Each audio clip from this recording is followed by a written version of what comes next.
Bila masa yang sesuai untuk bertungku dan berurut selepas bersalin Caesar. Anda nak tahu apa yang Aziz cadangkan? Tapi sebelum itu, boleh tak minta klik semua button di sebelah kanan, komen bersalin Caesar. Biasanya ada ibu-ibu yang akan berurut, bertungku selepas bersalin. Boleh, tapi biasanya ada nasihat daripada nurse dan tidak ada berurut yang ekstrim lah, hanya berurut untuk melegakan tubuh badan dah penat. Kan kita melalui proses mengandung, bersalin, body kita penat dan kita boleh untuk berurut dan bertungku. Biasanya selepas beberapa hari, sama je macam normal punya bersalin lah.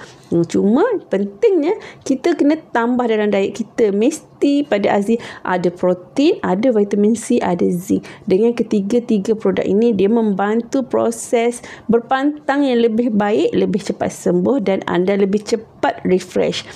Anda nak tahu produk apa? Komen berpantang Caesar.